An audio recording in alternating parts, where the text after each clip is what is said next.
Interview కేవలం 52 నిమిషాల పాటు సాగిన సంభాషణ. కానీ అది భారతదేశంలోని అత్యంత ప్రతిష్ఠాత్మక యూనివర్సిటీలలో ఒకటైన జేఎన్యూను ఒక యుద్ధభూమిలా ఎలా మార్చేసింది. అసలు మాటలు నిరసనలు అరెస్టులుగా, ఆ తర్వాత తీవ్రమైన న్యాయ పోరాటంగా ఎలా మారాయో ఆ కథేంటో ఈరోజు మనం వివరంగా చూద్దాం. శాశ్వతంగా బాధితుడుగా ఉండటం ద్వారా మీరు అభివృద్ధి చెందలేరు. JNU vice chancellor Santishree Pandit అన్న ఈ మాటలు కేవలం అభిప్రాయాలుగా మిగిలిపోలేదు. అవి ఒక పెద్ద నిరసన జ్వాలకు నిప్పురవ్వలా మారాయి. ఈ ఒక్క వాక్యమే క్యాంపస్లో ఎలాంటి తుఫానును సృష్టించిందో చూద్దాం. ఈ మొత్తం సంఘటనను దాని సంక్లిష్టతతో అర్థం చేసుకోవాలంటే మనం ఈ 6 దశల గురించి మాట్లాడుకోవాలి. మొదట, అసలు ఆ పాడ్కాస్ట్ రాజేసిన నిప్పు ఏంటి? క్యాంపస్లో పరిస్థితి ఎలా ఉద్రిక్తంగా మారింది? ఆ తర్వాత జరిగిన మార్చ్, ఘర్షణ ఏంటి? నిరసన కాస్త జైలు వరకు ఎలా వెళ్ళింది? బెయిల్ కోసం జరిగిన పోరాటం, చివరికి ఈ మొత్తం వివాదం మిగిల్చిన వారసత్వం, వీటన్నింటినీ చూద్దాం. సరే, కథ మొదలైంది ఫిబ్రవరి 16, 2026. ఆ రోజు ఒక పాడ్కాస్ట్ ఇంటర్వ్యూ రిలీజ్ అయింది. రాబోయే సంక్షోభం మొత్తానికి అదే కేంద్రబిందువుగా, ఒక రకమైన క్యాటలిస్ట్గా మారింది. ఆ ఇంటర్వ్యూలో వీసీ పండిట్ చేసిన వ్యాఖ్యలే అసలు నిప్పును రాజేశాయి. ఆమె దళితుల అనుభవాలను విక్టిమ్ కార్డ్ అని విమర్శించడం, భారతదేశంలోని కుల వ్యవస్థను అమెరికాలోని జాతి వివక్షతో పోల్చడం, ఇంకా అణగారిన వర్గాల విద్యార్థులను వివక్ష నుండి కాపాడే యూజీసీ నిబంధనలను అనవసరం అని కొట్టిపారేయడం, ఇవన్నీ తమ వాస్తవాలను కించపరుచేలా ఉన్నాయని విద్యార్థి సంఘాలు తీవ్రంగా మండిపడ్డాయి. ఈ ఇంటర్వ్యూ బయటకు రాగానే క్యాంపస్లో అప్పటికే ఉన్న చాలా అసంతృప్తులన్నీ ఒకటయ్యాయి. విద్యార్థులు, టీచర్లు చాలామంది వీసీకి వ్యతిరేకంగా ఒకటయ్యి ఆమె వెంటనే రాజీనామా చేయాలంటూ డిమాండ్ చేయడం మొదలుపెట్టారు. నిజానికి ఈ పాడ్కాస్ట్ బయటకు వచ్చే సమయానికి జేఎన్యూ క్యాంపస్ నివురు గప్పిన నిప్పులా ఉంది. చాలా వివాదాలు లోలోపల రగులుతూనే ఉన్నాయి. ఈ ఇంటర్వ్యూ ఆ మంటలకు ఆజ్యం పోసినట్టు అయింది. ఈ టైంలైన్ చూస్తే మనకు పరిస్థితి ఎలా ముదిరిందో అర్థమవుతోంది. చూడండి, జనవరిలో విద్యార్థుల రక్షణకు కొత్త నిబంధనలు వచ్చాయి. ఫిబ్రవరి మొదలయ్యేసరికి విద్యార్థి నాయకులపై వేటు పడింది. ఆ తర్వాత సుప్రీంకోర్టు ఆ కొత్త నిబంధనలపై స్టే ఇచ్చింది. దానికి తోడు విద్యార్థి వర్గాల మధ్య ఘర్షణలు, ఇవన్నీ కలిసి క్యాంపస్ను ఒక ప్రెషర్ కుక్కర్లా మార్చేశాయి. అసలు ఈ యూజీసీ ఈక్విటీ రెగ్యులేషన్స్ అంటే ఏంటి? సింపుల్గా చెప్పాలంటే, క్యాంపస్లలో అణగారిన వర్గాల విద్యార్థులను కుల వివక్ష నుండి రక్షించడానికి తెచ్చిన నియమాలు.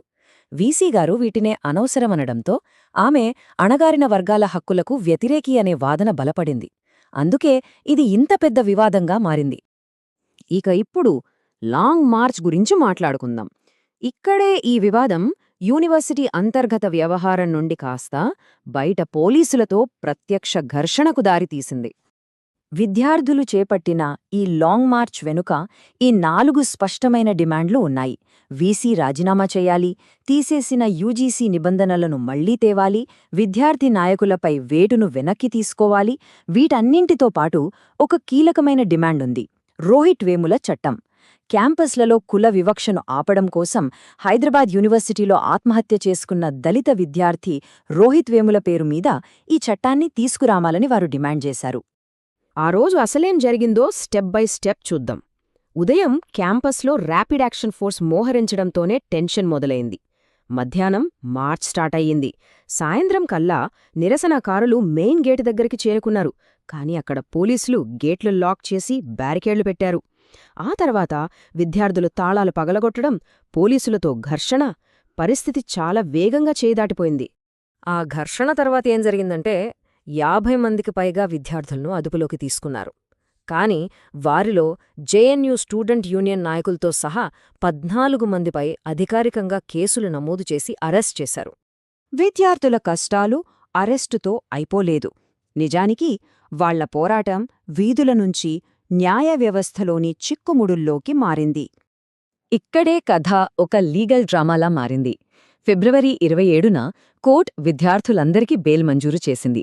కాని ఆ బెయిల్ ఆర్డర్లోనే ఒకే ఒక్క కండిషన్ పెట్టారు. అదే వాళ్ల స్వేచ్ఛకు అడ్డుగోడగా నిల్చింది. ఇక్కడున్న సమస్యను అర్థం చేసుకోండి. కోర్టు ఏమంది? పోలీసుల అడ్రస్ వెరిఫికేషన్ పూర్తయ్యాకే విద్యార్థులను విడుదల చేయమంది. కానీ ఢిల్లీ బయట రాష్ట్రాల నుంచి వచ్చిన విద్యార్థుల అడ్రస్ వెరిఫికేషన్ పూర్తి కావడానికి వారాలు పట్టొచ్చు.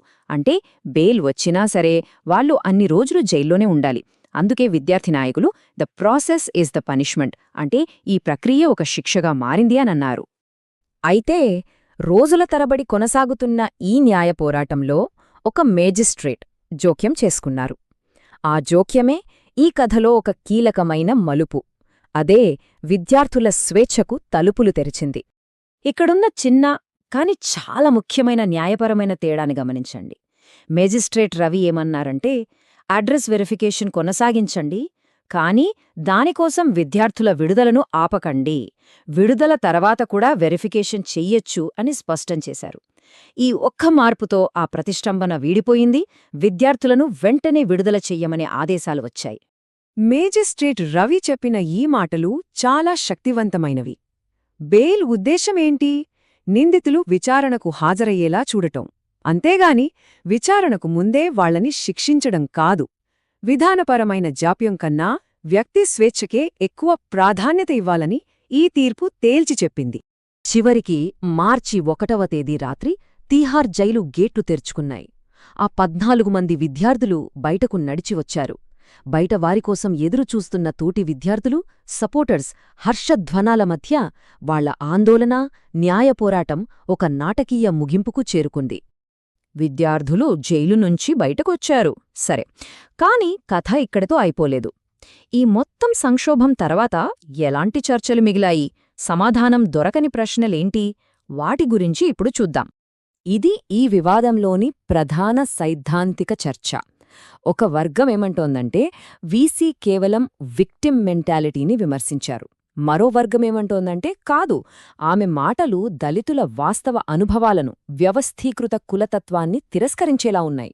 ఇక రెండో ముఖ్యమైన వివాదం, ఆ రోజు ఘర్షణకు ఎవరు కారణం? విద్యార్థులేమంటున్నారంటే, మేము శాంతియుతంగా నిరసన చేస్తుంటే పోలీసులు దాడి చేశారు అని. కాని పోలీసులు, అడ్మినిస్ట్రేషన్ ఏమన్నారంటే, విద్యార్థులే హింసకు పాల్పడ్డారు, విధ్వంసం సృష్టించారు అని. ఈ సంక్షోభం ప్రభావం కేవలం జేఎన్యూ గోడలకే పరిమితం కాలేదు. ఇది దేశవ్యాప్తంగా ఉన్నత విద్యలో కుల వివక్షపై మళ్లీ ఒక పెద్ద చర్చను రేపింది. రోహిత్ వేముల చట్టం తీసుకురావాలన్న డిమాండును మరింత బలపరిచింది. ఇంకా ముఖ్యంగా విచారణ ఖైదీల హక్కుల గురించి ఒక ముఖ్యమైన సంభాషణకు దారితీసింది. సో, విద్యార్థులు జైలు నుంచి బయటకు వచ్చారు. కాని అసలు సమస్యలు పరిష్కారమయ్యాయా? భారతదేశ యూనివర్సిటీలలో కులం, భావప్రకటనా స్వేచ్ఛ, న్యాయం, వీటికి సంబంధించిన మౌలిక సంఘర్షణలు నిజంగా ముగిసిపోయాయా? లేక ఇది కేవలం ఒక అధ్యాయం మాత్రమేనా? ఈ ప్రశ్న ఇప్పటికీ మన ముందు ఒక సమాధానం లేకుండానే మిగిలిపోయింది. ఇటువంటి పుస్తకాల విశ్లేషణ కొరకు please subscribe to our YouTube channel పుస్తకం హస్తభూషణం.